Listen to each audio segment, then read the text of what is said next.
If it was a Hollywood movie that had been made about punks and stuff, it would have died. But because it was authentic in its origins and sincere in its intentions, it had more of a life. Those are words from director Alex Cox on his 1984 film, Repo Man.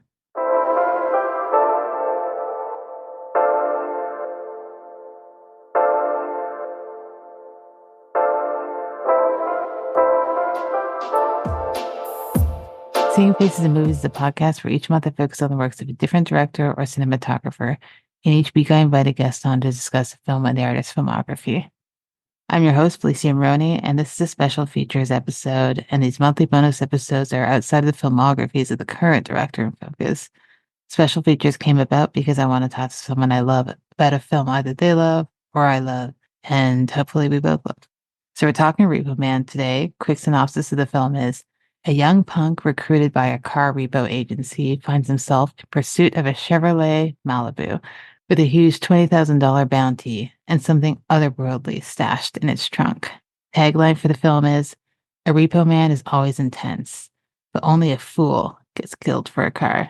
The film stars Harry Dean Stanton as Bud, Emilio Estevez as Otto, Tracy Walter as Miller, Olivia Barash as Layla, Cy Richardson as Light, and Vanetta McGee as Marlene. It's written by Alex Cox, directed by Alex Cox, cinematography by Robbie Mueller, edited by Dennis Nolan, music by Stephen Hofstetter, Peter Lariva, and Iggy Pop, and costumes by Theda Doramus.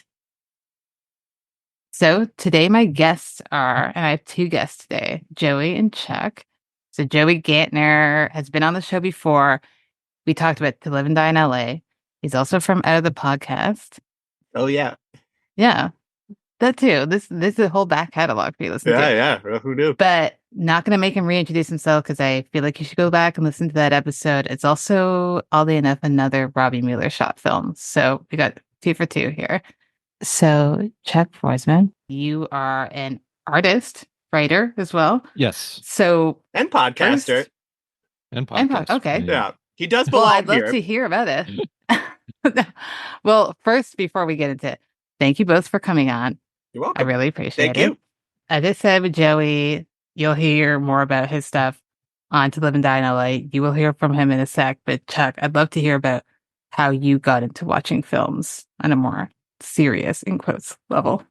Yeah, I was a little prepared for this, listening to your show. I hear you ask this question, and for me, I felt very lucky because I had 2 older brothers growing up, so I was the youngest, and one of them, my eldest brother Zach, he was deep into movies early on, so he introduced me to a lot of stuff that I wouldn't have found on my own, and it wasn't all fun. I was just recounting the other day how I remember vividly seeing Full Metal Jacket. I was probably 5 or 6 watching that, Oh. and thanks to my older brother. So my dad was cool. He introduced me to like the original Dracula when I was real little. And yeah, just and I just became aware, and as my brother got older, he got into independent film and stuff and went to the Pittsburgh Filmmakers program, and I visited him out there, and I was just around, and he was always making movies, and I would always be in them and stuff. So it was always kind of around, and I feel lucky that I was like introduced to like, and it did suck though, because it sort of robbed me of my fun teenage years of just going to the local cinema to watch the movies and not, I was too smarty pants, Yeah. I was broken at an early age, be like, this stuff sucks. But now I'm sort of in my older age, I'm going back and letting myself enjoy stuff.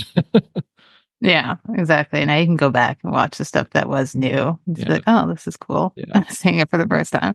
No, that's cool. I love hearing about people's beginnings in film and who introduced them to the good stuff. I like their endings. I want to hear the movie that made them stop watching movies. Where you're like, that's enough of this stuff.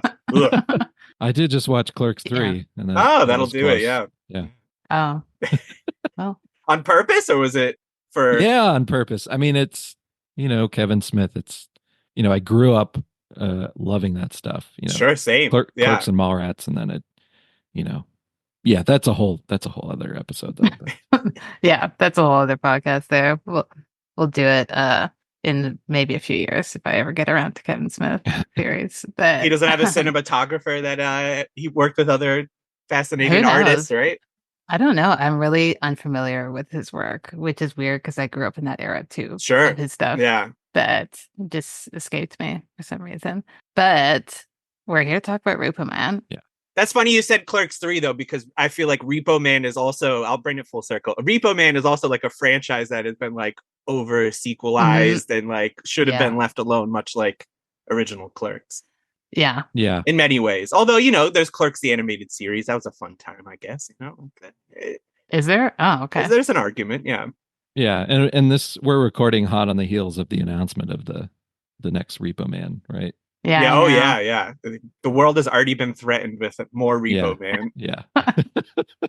Who knows? Maybe there's been enough time that it might be okay, but that's me being optimistic. I don't trust Alex Cox, unfortunately. No? No, I don't. Not now, certainly. Okay, well, keep that actually, because that is one of the questions. So excellent. But before that, do you both recall when you first saw Repo Man? The original Repo Man, first one? No, I don't, honestly. No? It just kind of was like you're getting into music and movies, and it definitely was like, obviously you're going to get to Repo Man. I love Emilio Estevez, honestly. Okay. So that kind of made, especially this era, like 80s Estevez is a good time for me. So I was definitely interested in that regard. And yeah, just again, getting into like punk music, it was like, got to check out this one. And how do you forget it after that? I mean, what a fantastic movie. I mean, I guess I forgot it because I don't remember exactly when, but the experience is so perfect. It's such a ride. But that's more important. Yes. Than remembering the actual date. Pun intended, because, you know, cars and stuff. Beep, beep. Yeah.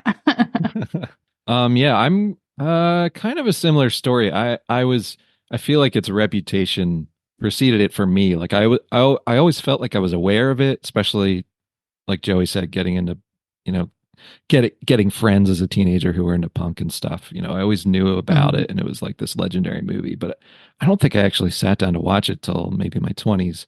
And this movie has a really strange effect that I'd like to talk about on me. And I don't know, I have ADHD and my memory is not great. So this does happen a lot, but this movie, it always gives me the feeling like I'm watching it for the first time. Yeah, definitely. I don't know if that's like a common thing for this movie, but it always surprises me. Like it, you know, even though I've seen it like 3 or 4 times, I'm always like, it always feels like a new experience every time, which I think is pretty magical. It's not one that you can like watch constantly. I mean, I'm sure people do it, and in itself, there's a reward to that. But definitely revisiting it every couple of years, if you could show it to someone. Like I showed it to my girlfriend a year or two ago, and she had never seen it, and that was a hell of a good time. Just throwing that at somebody. It is. So I recommend that if you're able to pull it off, is give it some fresh eyes and just have a good time. But yeah, it really does redefine itself and what you remember from it, and then you watch it and you're like, wow, there's like all this like poetry in it and just like philosophy, and really it's deeper than you think, for sure. There's also a lot of funny lines that I always forget it's about. Hilarious too. Yeah. It's a great combo of like low art and high art, because it is. Yes. There's this thing where it's like, yeah, you're laughing at the silly lines and the cool images, but then when I watch it, I'm always like, I'm not smart enough. Like I always feel like there's something here I'm not getting. You know? No, man, you just gotta get in the passenger seat and go for the ride. Just don't overthink it. Yeah, I don't even remember. I feel like I was similar to you guys. Like I think I saw it in my very late teens, but I watched it because I was a huge Harry Dean fan. So just going through his filmography, I was like, oh, okay, Repo Man's next, and was not expecting anything that would happen in it. And like I was like, it's weird that because I love all that music, so I never heard about it before. Felicia's wearing this awesome Descendants shirt right now. I got to point that out. Yeah. I didn't know to go punk. I decided to go with a nondescript generic t-shirt in honor of the episode. That is punk, though. Yeah. You know. I felt like that was cool too. The one time I'm not wearing a band t-shirt. Hey, I've been wearing this all day, so it probably that's awesome. Pretty gross at this point. Well, then it's punk, right? We're here to talk punk. Yeah. After I sent my emails all day at work, now I'm going full punk. Yeah, the last thing I'll say about it is I finally got to see it in a cinema last year. Neon Dreams put it on here in Toronto, and it was phenomenal. That's awesome. Oh, I would wow. love to see that on a big screen. That Yeah, that is music blaring. hopefully the next experience I have with this. Well, if you're ready to start chatting about the film itself, Yeah. I am definitely excited to go in. We've already started talking about the punk culture in general. So I guess go right off the bat. Punk culture is obviously, essentially kind of the basis of this film and something that Alex Cox is very interested in. It's hard not to talk about punk with this movie because Exactly. there's so many quote unquote punk movies, but this is like, I feel, the most authentic experience of punk that has ever been put to screen, other than I'll give a shout out to 20th Century Women. I also felt did an exceptional job with that era of punk. But this one, I mean, but that was also like taking place, like it was looking back at a past. This was in it, and that's what's so exciting. It just feels like the movie making was punk. Everything about it. Probably the only non-punks were Harry Dean and Emilio, I mean, they played really good ones. That's how they're such good actors, is that they fit in so well into this world. Exactly. And I also like that it's Alex Cox was in that culture, still is. Yeah, totally. And he's not looking as an outsider, because I feel like a lot of punk films, sometimes they're made by actual punks and sometimes they're very clearly not made by punks. So this is We're great. not doing SLC punk today, guys. No, although I do enjoy that movie. Sure, but I feel like that's the one that always gets like recommended. But this is the one for me. And like you see so much stuff around this time, like trying to figure out punk. Like I think the Star Trek 4 punk, on the bus. Or there's a great episode of Chips that has a punk band that is worth looking up on YouTube. The Spits did a great cover of that song. Okay. That stuff is very funny to me, but it's also just like, it's also like that, that infomercial that's on YouTube where it's like, hey, here's this collection of punk. And it's just like a bunch of like hair metal bands and stuff like that. Like that's usually the attitude with media and Hollywood with punk. So to get something that is actually authentic, made by everyone who's just like hungry, which is just what's so fun. Like punk, everyone's just hungry. They're young and they're full of potential and promise. And, that's why this is such an effective, genuine movie in my eyes. No bullshit. Well, question for you both concerning, because we're talking about Alex Cox as being very immersed in that culture and being able to translate it on film. But he is, in a sense, still an outsider, even though he did go to school at UCLA for a bit, but he is British and he's making American punk, LA specifically, California. How do you guys feel about that portrayal? We got two outsiders again, Robbie Mueller, Alex Cox, shooting very much LA-esque punk. How do you feel it translates? I feel like this is the first time I did a little research on the movie, a little deeper than I usually do when I watched it this time. And I learned a little bit about like Dick Rude was like there in the very beginning, and he was writing little scripts that Alex Cox wanted to make, and he was a kid, right? He was like 17 or 18, I think. Yeah. Oh yeah. And like the setup of the whatever production company Alex Cox hooked up with was like this, run by UCLA students, and that's kind of like where they, anyway, I was struck at how I didn't realize. I thought, oh, Alex Cox just like flew to LA to make this movie, but he was like, I guess he was living there and he was doing a fellowship at UCLA. So yeah, it seemed like he put in his time as opposed to just showing up, for sure. Yeah. Yeah. And he, he was definitely interested in the punk scene and the hardcore scene. I don't even know what to call it, punk or hardcore, but hardcore punk. Yeah. So yeah, it doesn't bother me that he's an outsider. I mean, even better in my opinion. Yeah. For someone who's more, sometimes an outsider can see more clearly, a scene or an environment, and be able to distill it down to what makes it interesting and be able I mean, it feels like he kind of collected all of this this area of America, this Americana of just like punk and Repo Man, and like talked to was talking to his buddies like Dick Rude, and then the two producer guys who also went to UCLA. Yeah. Forgive me for not having their names handy, but great production guys. And, just like he kind of just was just showing us what he saw, which just happened to be, authentic and what was actually happening around him. Just like that, all these Repo Man stories came from some Repo Man that he talked to, and that helped keep it honest, I guess. Yeah. Oh, and we should call out Olivia Barash, who plays Lila. She was also a punk kid, and like I was just reading how she was the one. Her neighbor, Iggy Pop, was living in her building, and Alex Cox was saying how he either wanted him or someone else to do the main song, and she was like, "Oh, I know Iggy Pop," and she just like knocked on his door casually. Yeah. I heard the other person he wanted was David Byrne, who also would have been great, but not, I don't know about for this film. The Iggy Pop song is great. Yeah. David Byrne would have changed this thing completely, and I would not have as many compliments about the punkness, at least. Okay. Yeah. But it all worked out. We also have to especially shout out, hey, it's the Monkees.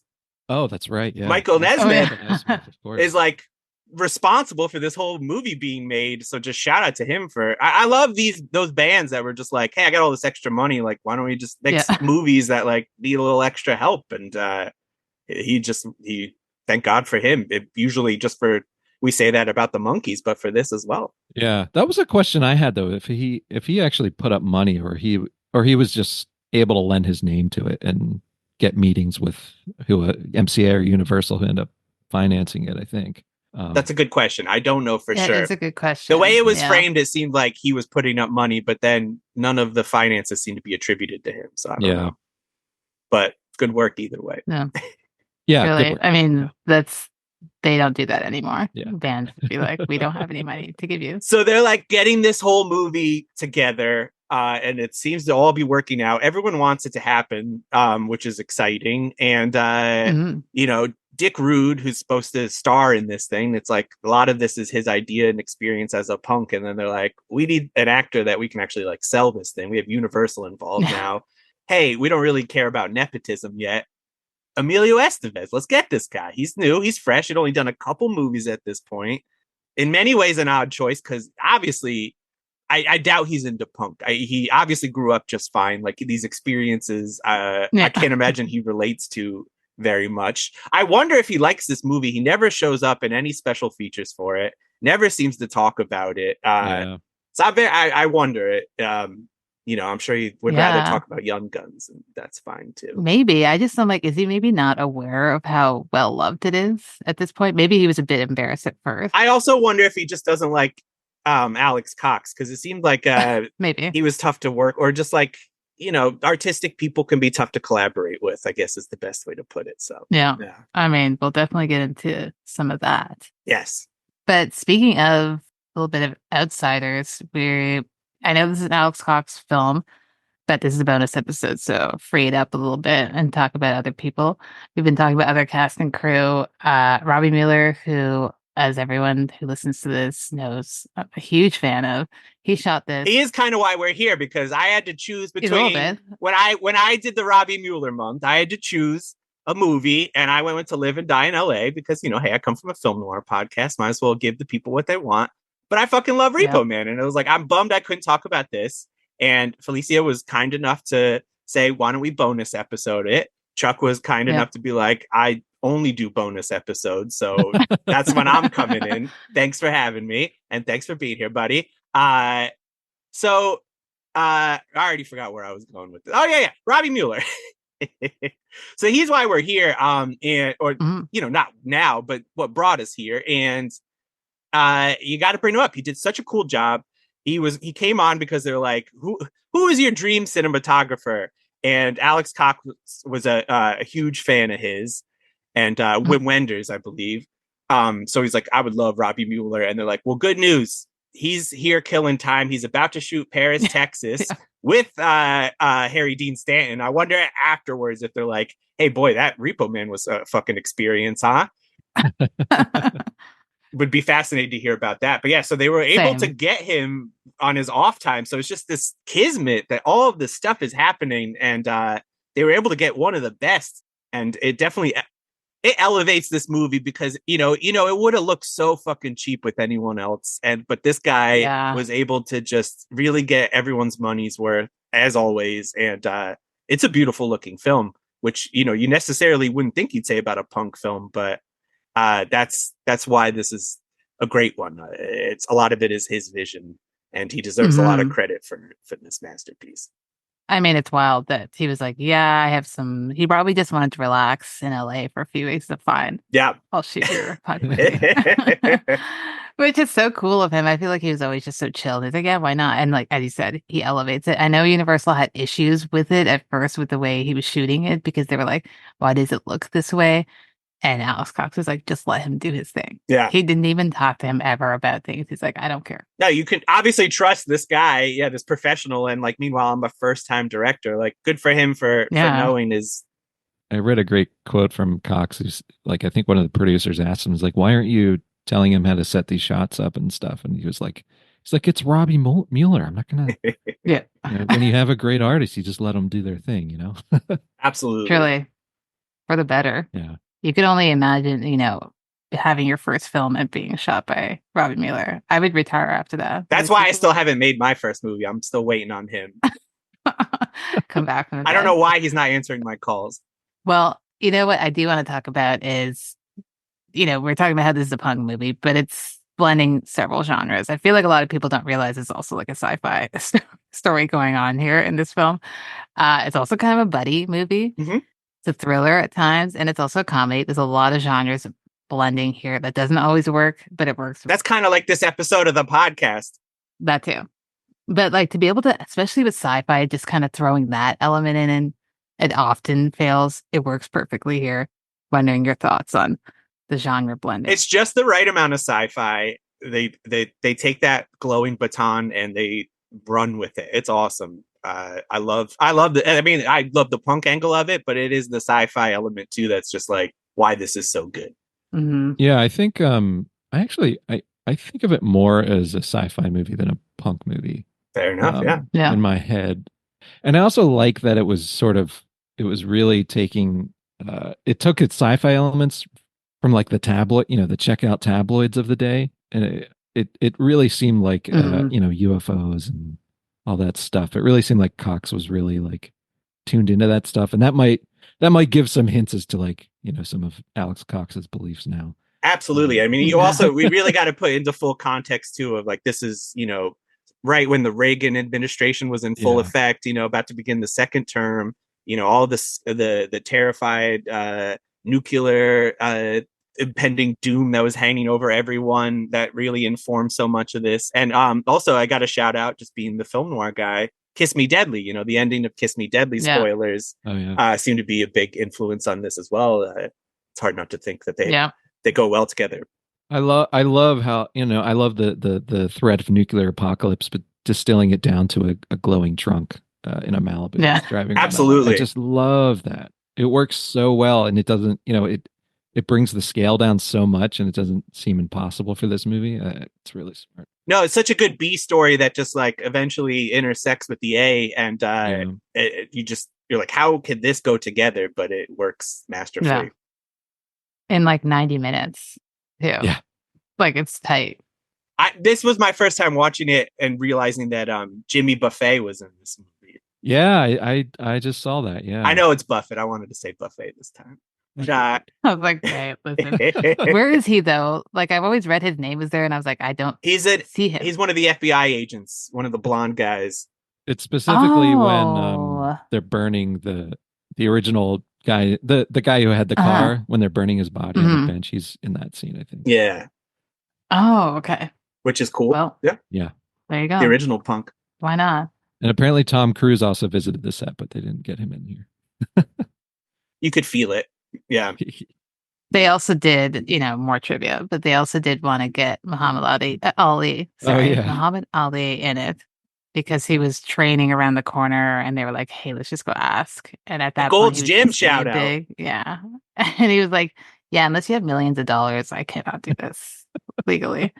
And they're like, "All right, well, never mind." He said, "My manager won't let me do anything for under $1 million right now," which is what I'm telling everyone from now on. I would love to do your podcast, but unfortunately.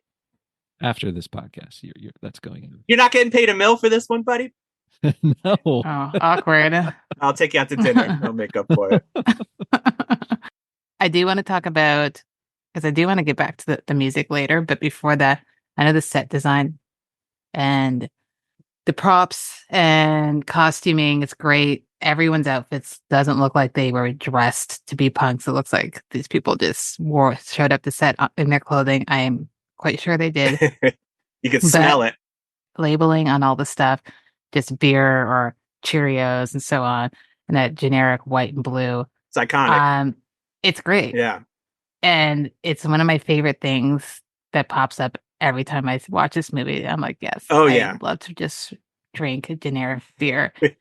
I know it's like a comment on consumerism, capitalism, and so on. It's subtle, but it's there. I'm wondering how you think it works in this film. As like, they never point it out. They never discuss it. Well, I love that it was an accident. Like they were forced to because they couldn't get any beer sponsorships or anything. So they're just like, what are we going to do? And what a perfect workaround. And it makes it more effective and is definitely one of the memorable aspects of this movie for sure. Maybe because of our age. But I remember the first time I ever went to LA when I was like 16. They must have still been making those generic brands with just, and because I remember being in a supermarket and seeing like a carton of cigarettes that just said cigarettes in black writing on a white box. Wow. And I'm from the East Coast. So like being out there, that must have been like a thing. And that's why it was so readily available for them to use for this movie. Yeah, it was something to do with like the grocery store they got had a lot of like generic store brand stuff. And that was kind of what the light bulb went off and they were able to take it further. Yeah. It makes me, I wish they still made it with those labels though. Yeah. That's cool. I didn't realize that was a thing. Which I know it's one thing to give a shout out to the Criterion disc is that design where they just on the disc, it just says disc, which I really thought was clever. Criterion design is something to be as a discussion in itself, but the Repo Man set is just such a beautiful set. So yeah, special shout out to that. I've gone on record saying, and I love Criterion, I would be a massive liar if I said I wasn't, but that's the last best design they've done. Absolutely. Was the Repo Man set. I love that. It's like, so good. It's so good. Question for you, Chuck, as you've designed a couple movie covers yourself, what mindset, what do you think makes a good cover from an artist? What's the approach you take? Yeah, you can say that too. All right, fair enough. No, it's not. I mean, that's a super side gig for me. I don't even think about, I've stumbled into that world accidentally. You're like, let me just shit this out and see if these suckers say yes. No. I think, I think a lot of days it's up to the art director and they're picking the artist, especially if it's illustration based. They're consciously picking the type of artist I think to work on a project. So I think it comes down to that a lot of the time.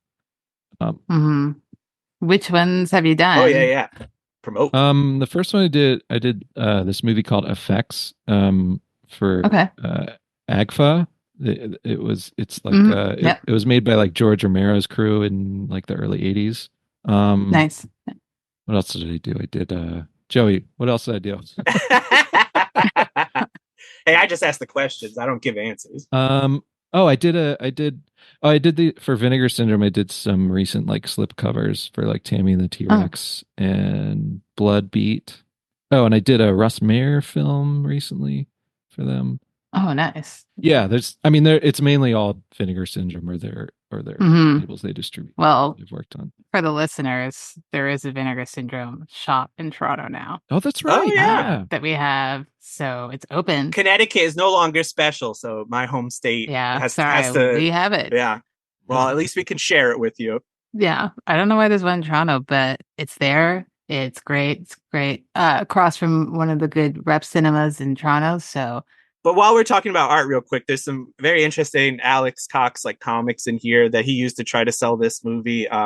Really? Yeah, and it just says he was saying that in this drawing that is like one thing that held him back besides obvious lack of talent, which is subjective.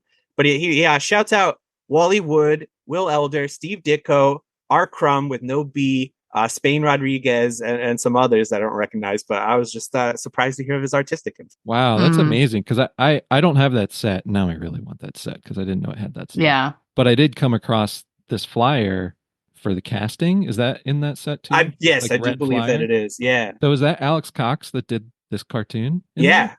Oh my God. Because I was dying to know who drew this because I love it. And yeah, no, it's a really cool booklet. So I highly recommend that. I got this in the last Criterion sale. Yeah.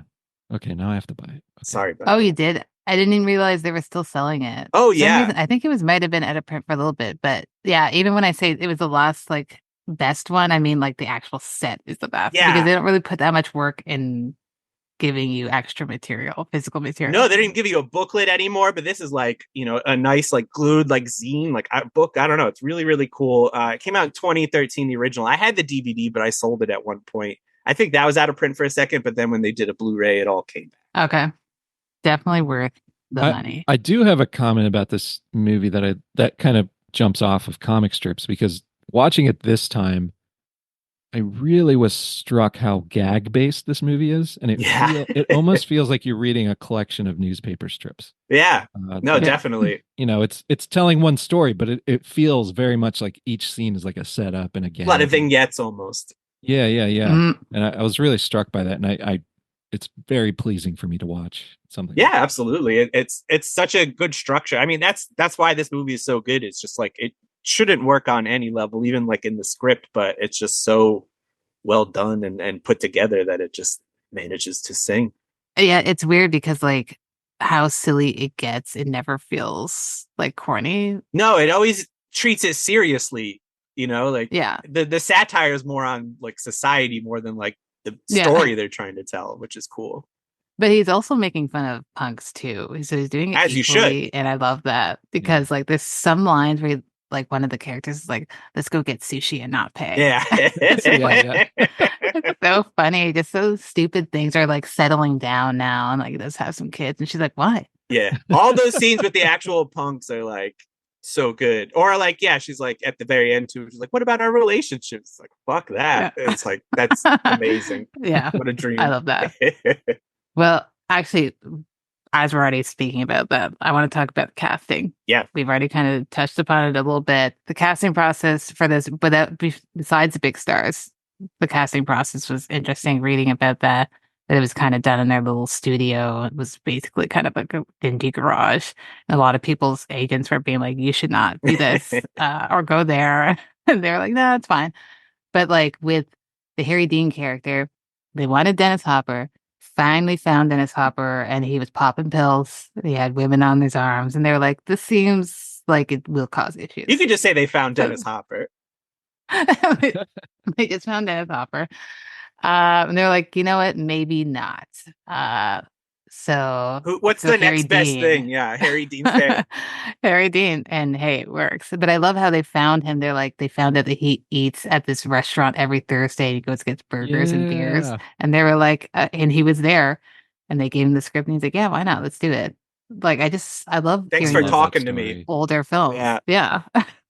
Where like nowadays you can never do anything like that. So then they got Harry Dean, they got Emilio, and you wouldn't think those people would work in this type of film, but here we go. We're talking about them. They're a great team. They really have a great chemistry, and they go together so well that really deserves a lot of credit and shout outs, because they really, without them, I don't know how much of this movie works. I mean, that's kind of the case with all of the elements that are so great. It's just like one big Jenga movie, and if you take anything away, this fucker falls. So get the glue. Yeah. As far as casting, I'm always struck by Cy Richardson, who plays Light. He's the other Repo Man that kind of shows out of the ropes. I am always struck. He's so charismatic in this, but he's also like, he plays everything like dead face. He's very serious, and like when he takes Otto to get that car, and the guy starts shooting out of his window, and then and Light just like and he's like, let me in the car, like, and Emilio's doing his great Emilio freak out, and he's just like very stone faced, just like, what are you doing? Like, he takes out his gun, and he's like, get in the other car, and just starts shooting back like stone face. It's so great. And then he reveals the scene after it's blanks. Yeah. And that's like actually that's an interesting scene because it's the first time Otto kind of breaks his tough guy image. It's like the first time he kind of loses it. He's like, you guys are nuts. Like, yeah, I find Amelia Otto very interesting. Not to get off topic of the casting, but I really wanted to ask you guys, like, I'm always trying to crack the nut of who his character is. Because, I guess he's supposed to be a punk kid, but he's almost like a cipher or something for the viewer. Because I see him as he's like a very particular person, but he's written in a way it's very open and it feels like you're experiencing all this stuff through him.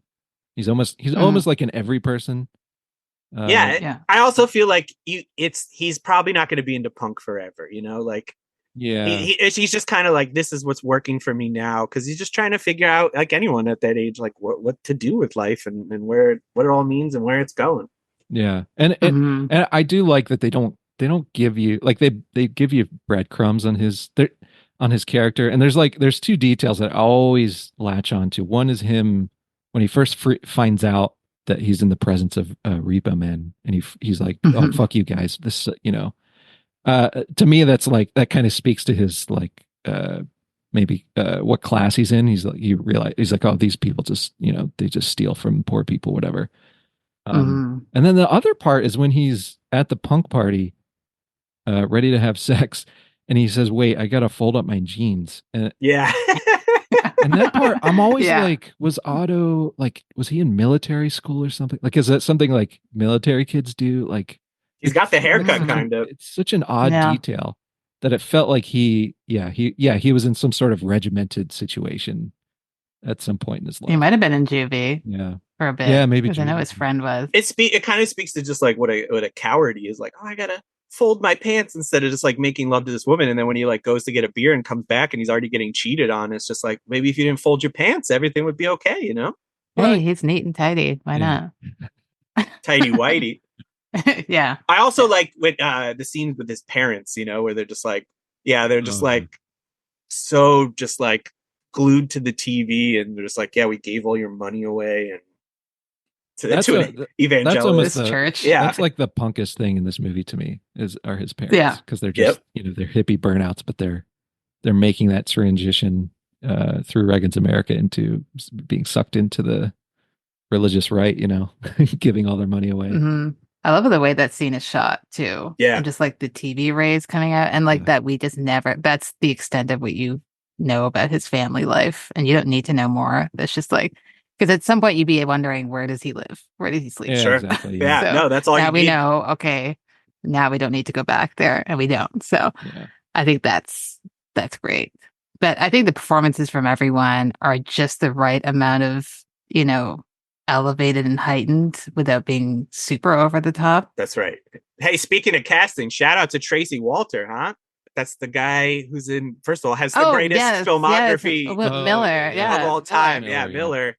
The guy in our climax, and also who just gives us so much, such sage wisdom. He's anytime he shows up in a movie, he's always a good time. So of course he's going to be in Repo. Yeah, I know. I'm looking at his filmography here. Bob the Goon for most of us. Stuff. Jeez. Oh, yeah, Bob the Goon. Yeah. Bob the Goon, the best action figure you could get in Christmas 1990. Oh, fun fact. Oh, I love that. Also, my personal favorite, Xander Schloss. Yeah, who plays Otto's best bud. Best friend, but maybe just by circumstance, they're best friends. But he's like the look on this guy, like proto Napoleon Dynamite, basically. Yeah. Okay. Absolutely. Yeah. I think that was actually an influence too, like when they made that movie. Oh, yeah. I mean, or at least Alex Cox thinks so. I don't know. He's a friend of Alex Cox, and they wanted Chris Penn first to play that character. Yeah. But then we're like, it doesn't really make sense. He got fired. Well, I heard two versions of this story about Chris Penn. Is that he got fired because he didn't like the wardrobe or something, like he refused to wear something. But then the other story is they really just wanted Xander, and Alex Cox made up a reason to fire Chris Penn. Oh, I'm cool with both of those reasons because Xander is fantastic. I mean, he is an early you're getting him at the same time as like the generic labels and stuff, and he's singing the 7-Up theme song or whatever. Like It's so good. Every scene he's in is fantastic. So he really is like a secret weapon of this movie for sure. Yeah, I'm surprised he Yeah. didn't get like a huge career. Like, why wasn't he cast in like Revenge of the Nerds after? Yeah, absolutely. Mm. Maybe all the scenes were Great cut. look. Yeah. Yeah. Well, we haven't talked too much about the music. It opens up pretty strong Yes. with some music blaring. Yes. So if you Great credits. go into this not knowing what this movie's about, you're going to find out very quickly. Yeah, so you'll know if you're going to turn this thing off or not. Yeah, exactly. But huge shout out to the soundtrack, which first of all is just great. But it's like responsible for so much of the success of this movie. They weirdly released the soundtrack first, which I think is unheard of. I thought that was weird. And then Universal was already trying to like bury this fucking thing, but it was the soundtrack did so well that they're like, okay, they reluctantly were like, let's promote this movie.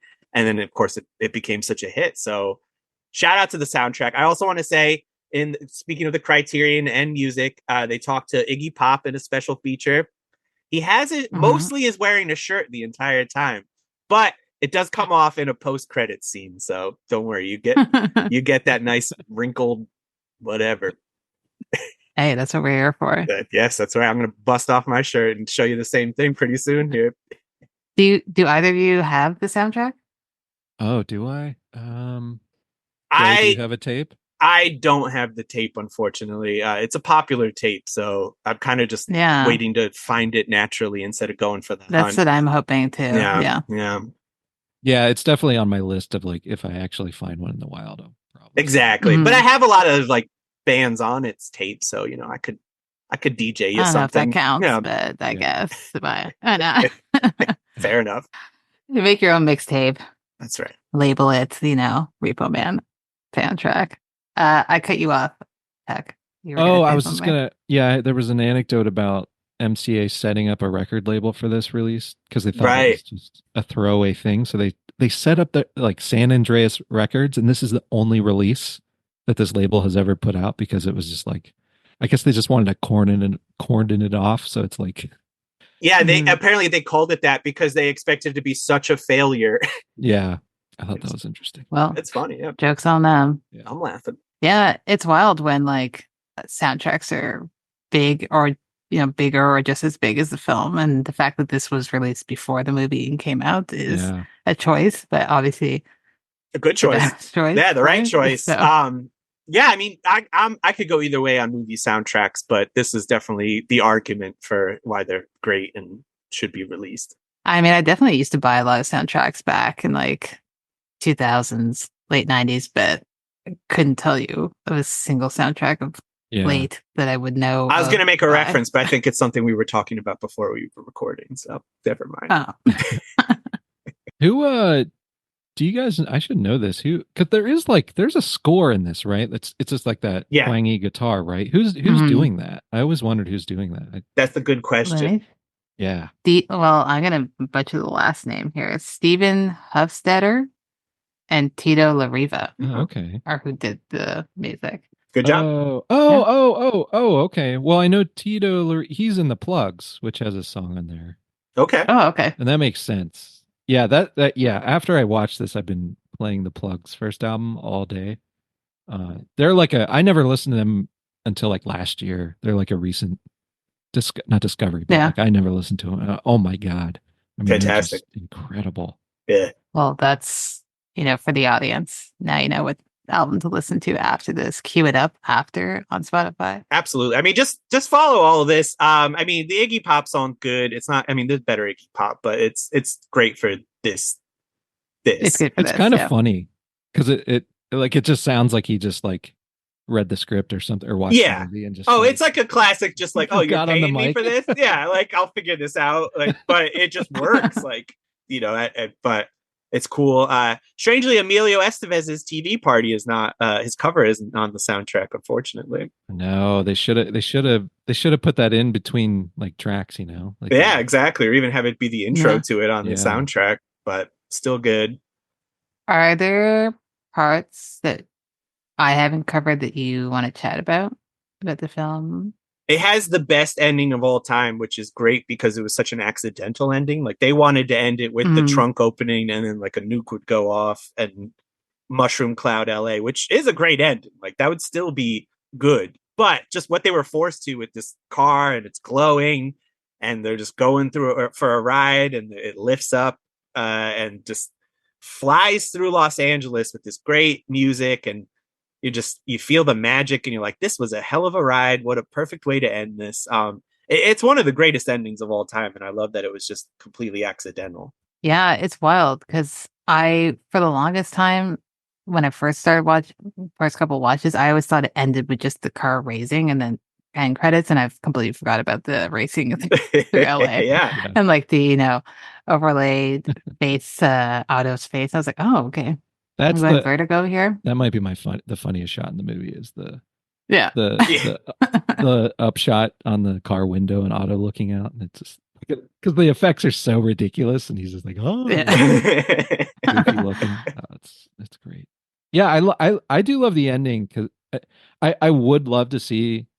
I also would have loved the original ending because that's not a bad ending at all. It feels like a more proper punk rock ending to have everything explode, but there's something hopeful about this ending, which you kind of don't expect. It's beautiful out of this movie, because you're getting Miller, Tracy Walter, like he gets to pay off this way, like everything he was saying, like he's going to have like the aliens, they're basically us from the past and the future, and spaceships are time machines, which is fascinating. Like, we've all gotten stoned and had this conversation, so you're like, all right, this sounds great. And with everything just blowing up, you don't necessarily get the payoff with that and all of him. And sure, it was kind of said as maybe a throwaway thing, but to have it actually come full circle is great.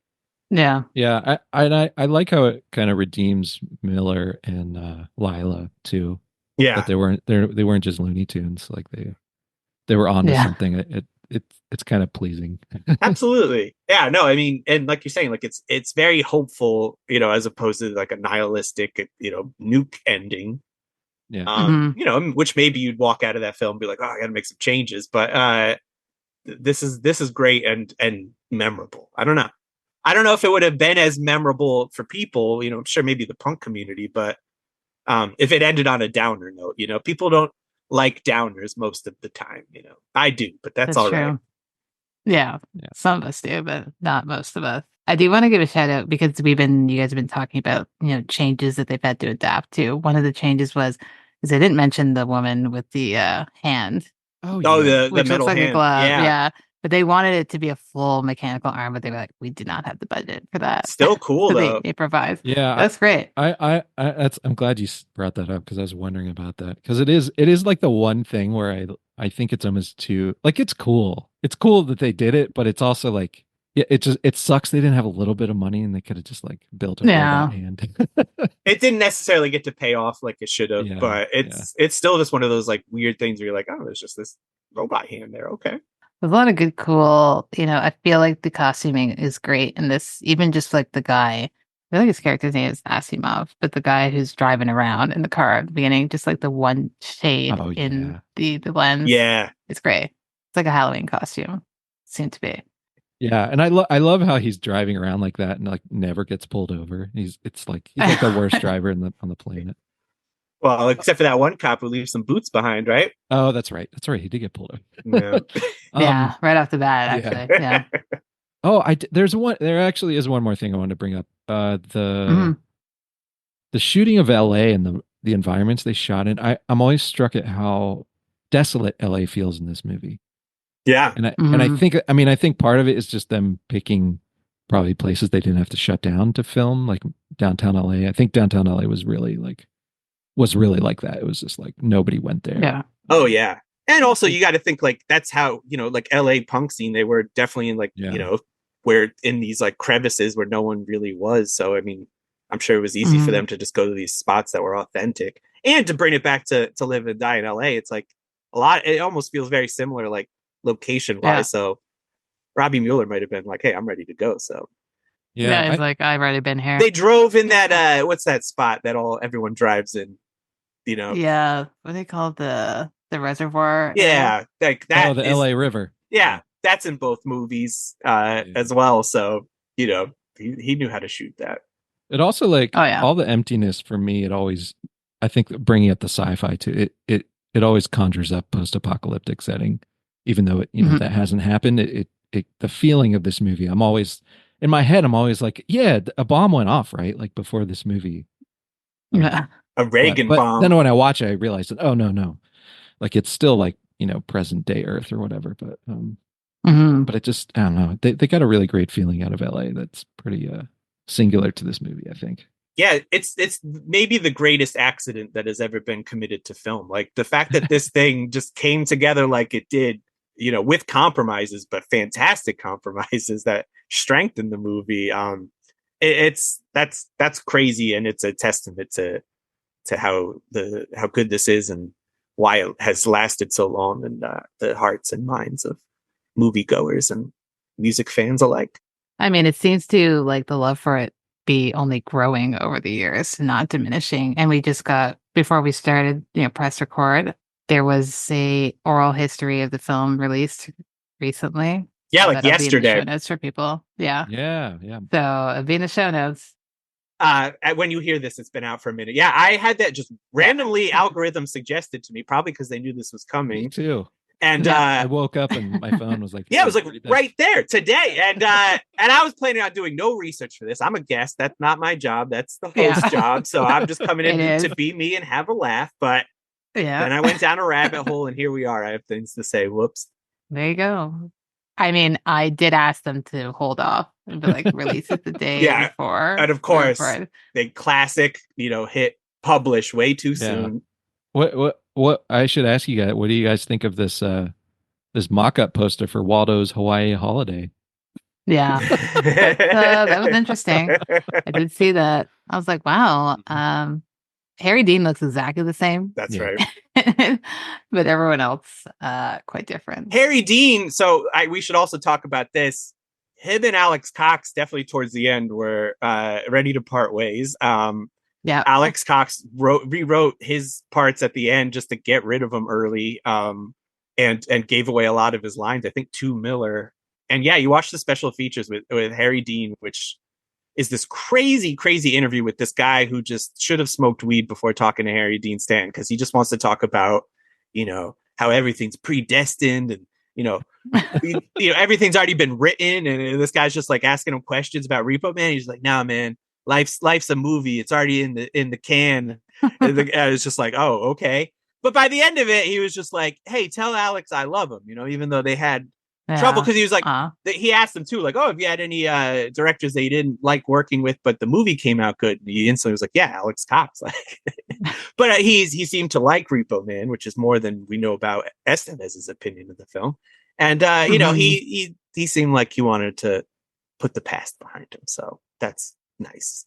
I mean, I know they didn't get along, but from what the other cast and crews, that they all loved Harry Dean, and he would like whip out his guitar and sing songs at night and stay up until way past his bedtime, because he was one of the older people on set at this point. Yeah.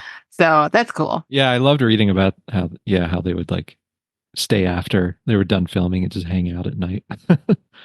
Can't say that about most jobs. Yeah. So no, I'm out of here pretty soon.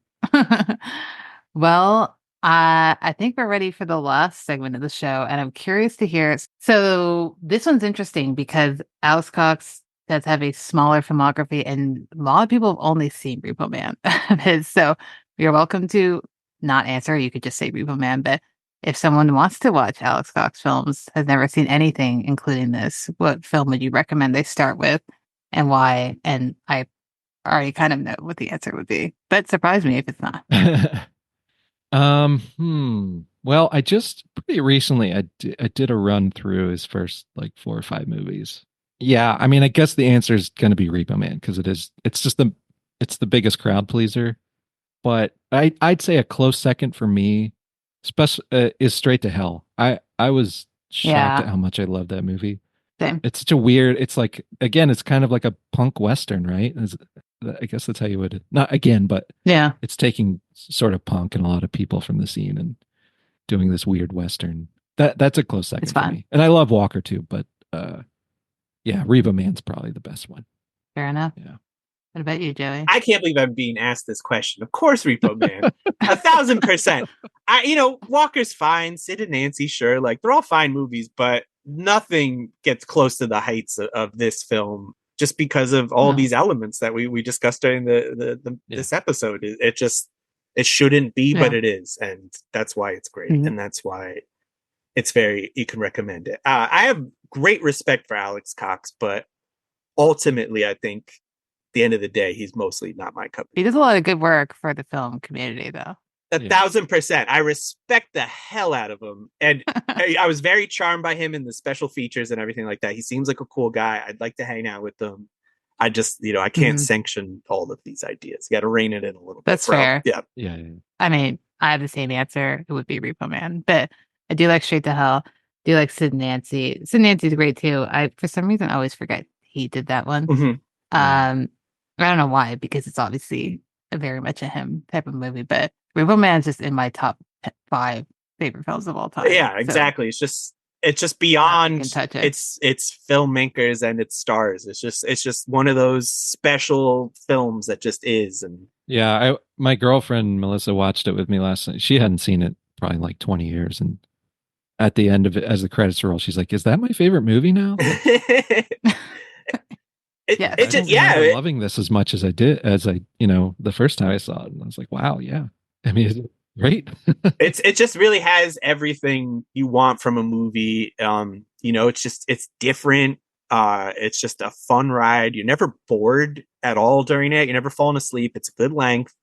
There's nothing you could really think to cut out. The credits run backwards because it's punk. My God, that makes me feel so uncomfortable. Yeah, does it?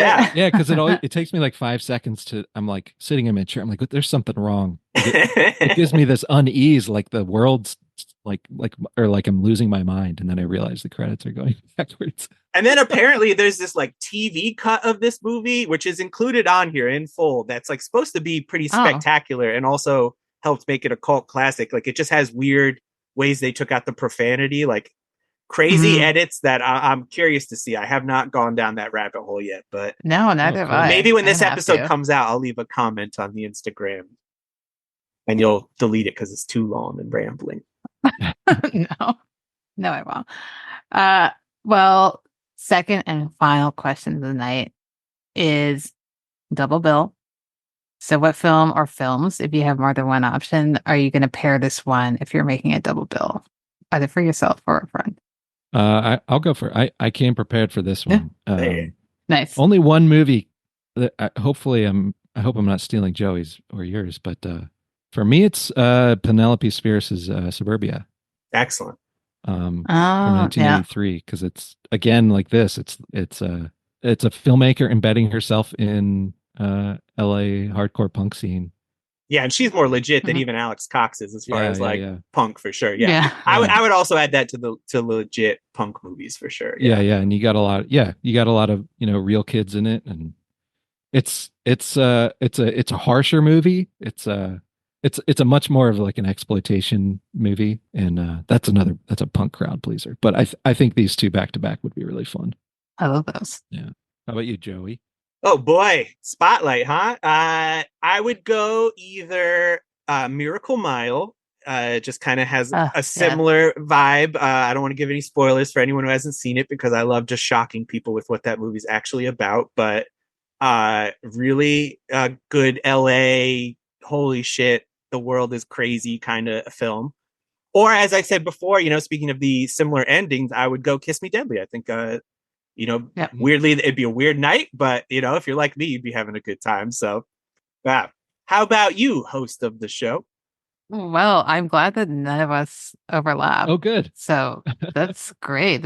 We texted each other beforehand, so we wouldn't overlap. Yeah, we're like, don't. Like, that's my biggest fear. Yeah, how dare you? Well, I have two. One that immediately, and I just watched it for the first time recently. It's released in the same year, and I don't know why I've never seen it. Watching it, I was like, oh, this is like Repo Man's Night of the Comet. Oh, yeah. Love that. Similar vibes, a little bit more cartoonish in the look than like what Robbie Mueller was able to put out, but sillier version of Repo Man, oddly enough.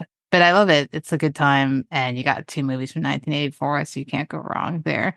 The best year as someone who was born during that year. Yeah. Well, there you go. Yeah. The second one. The another one is also from the 80s, but 1980. It's called Out of the Blue. Dennis Hopper. Oh yeah, directed. that's right. Yeah. Very much punk vibes there, but like infinitely, not to give too much away, but darker than Repo Man could ever get. That was just re-released too, wasn't it? Yeah. I believe. Have either of you seen it? I've only heard of it, but I've been meaning to see it. I have not, but I pre-ordered that new disc from Severin. So I have it. Yeah. It's just on my pile of movies I need to watch. But yeah. Okay. Yeah. I hope you're in a good place. Okay, noted. Yeah, that's all I'll say. It's fun for most of the part. It's when you're going into a movie, you're watching like, oh, this is cool and fun, and then you remember, oh no, this is Dennis Hopper. Yeah. So it's never going to be just cool and fun. Directed by Dennis Hopper too. Yeah, directed by. Yeah. So those would be my pairings for Repo Man. But that sounds everyone, fun. if you haven't watched this movie and you're still listening, that's cool. But you should go watch it. Sorry, Alex Cox, we didn't say pair it with Repo Chick or whatever it was. Yeah. Oh no. Yeah, no. That's not going to happen. Maybe with Repo Man, the new one. We'll see. We're not going to see. No, I will. My eyes were not going to touch that movie. I'm sorry. Oh, come on. No. No, Joey. If it gets made, then the three of us have to. Okay, that's the only reason you're going to bring me back. Is if this thing gets made, we will come back for the podcast. We'll even do Repo Chick too, and then why not? We're going to have to do the whole series. Yeah, and then we'll do a Zoom live from the movie theater. Because it's only going to be us in the audience, so it's going to be okay. We can talk through it and be on our phone, and then at the end we'll go and try to get our money back and see how well that goes. I mean, do you think that would ever be released? Not if this is a just planet that this film will get released or financed. Even just keep it away. Don't do it. I hope Alex is not listening. Alex, go back to drawing. Make more comics. You are talented, as this booklet shows us. Please, I think that's where you should try to express yourself.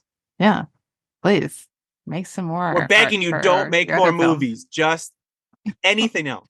Anything else. Oh my god. Oh my god. Well, on that note, all this is getting cut. I know it. We'll see. We'll keep it in. We'll see. Hey, but we did praise the hell out of Repo Man. Probably Prove not even wrong, Alex. that we actually wanted to. It's wrong. That's what we're saying. The gauntlet has been thrown. Well, guys, I am super grateful that you came to talk about Repo Man. As I said, it's an all-timer for me. So the most dangerous team in podcasting finally together. Exactly. I had such a blast with you two. I almost said three, but I'm separate from this. You're one of them. That's right. Yeah. Fair enough. I loved it. What a trinity. This is great. Yeah, I had a blast. Thank you so much for having me on, Felicia. Really appreciate it. No. Chuck, you got anything to promote? Bat and Spider? Yeah, I do a podcast about what we lovingly call garbage movies. We don't make fun of them. Sometimes we laugh along with them, but we take them seriously. But it's a lighthearted affair anyway. Amazing. Yeah, and I have a new comic book I'm working on called Chesley, which looks awesome. I don't know when this comes out. When do you know when this is coming out, this episode? This will be sometime next month. Likely it'll be at the very beginning of April. Okay. Yeah, so I'll be running a crowdfunder to fund this comic, so it'll probably be up and running when this drops. So just search for cool. Then I'll put it in the show notes too for people. Yeah. And I will have already contributed to that crowd. Oh, I'm so excited to read this. Thank you. Anything from Chuck is just awesome. One of my favorite comic creators and writers. Your writing really deserves such credit on its own. So psyched to read this. So it's great. Yeah. My partner who's at work today, but he's a huge fan of yours. Oh, and wow. I know he's secretly, he's just like, oh yeah, I used to buy his comics back in the day. No one knew him. And I was like, hey. Oh, that's what I whispered to people too. I said, yeah, I was there. Yeah, he likes to be like, I was one of the first in Toronto who's doing it. It's like, oh, okay, sure, if you were. But no, he's a huge... I believe it. He's got fantastic taste. Yeah, big shout out. Oh, wow. Shout out to him. And last note, before I let you guys go, Joey also has a podcast, and we're waiting for the next episode. Oh, boy. So putting the pressure on. If you guys want to come do an episode with me, I would love to bring this team back. If you're up for it, I'll try to find us a good movie. Yeah, you both have been. You don't have to ask me twice. Yeah, I'd like to return the favor and have you guys on for Bat Spider. Excellent, yeah. Please, if you guys are into it. Hey, I'm here to talk. We're a package deal, so it's got to be both of us. And vice versa. I don't want any solos on any of these other shows. It's got to be the Trinity. So yeah. I'm excited. We'll just like circle, do the tours around. We got to figure out a name for our group by the end. By when we come back together, we'll be ready. Also, check out Sludge People if you like cassette tapes. Yeah. That seems to be where most of my passions are going these days.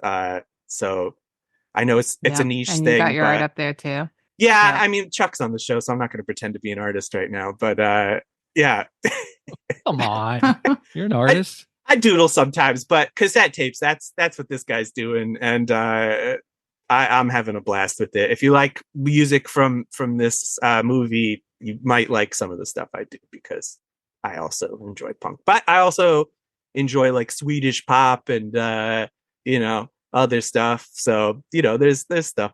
There's something for everyone. Yeah, it's a circle. As it should be. Oh, you should put out these Plugz records on cassette. I'll try to do a reissue. Yeah. I would love to. They're not even up streaming. Like, oh wow, they're not. Find them. Yeah. All right, I'll look into it. Okay. The soundtrack is not on streaming either, because I was like, oh, I'm going to get in the zone for this, and they're like, no. Oh, is it not? There's no zone. I didn't even see a playlist, so that was not fun. So YouTube, this is a YouTube episode for sure. Yeah. Well, I'll let you guys get back to your night. Thank you so much again. Thank you. I'm glad we got to do this. Seeing Faces in Movies is an official podcast of the Royal Film Club. It's hosted and edited by Felicia with intro music by Lamont Walker. If you like what you heard, let us know at seeingfacesinmovies.com or send us an email at seeingfacesinmovies@gmail.com. And while you're at it, please subscribe and rate the show wherever you listen to your podcast.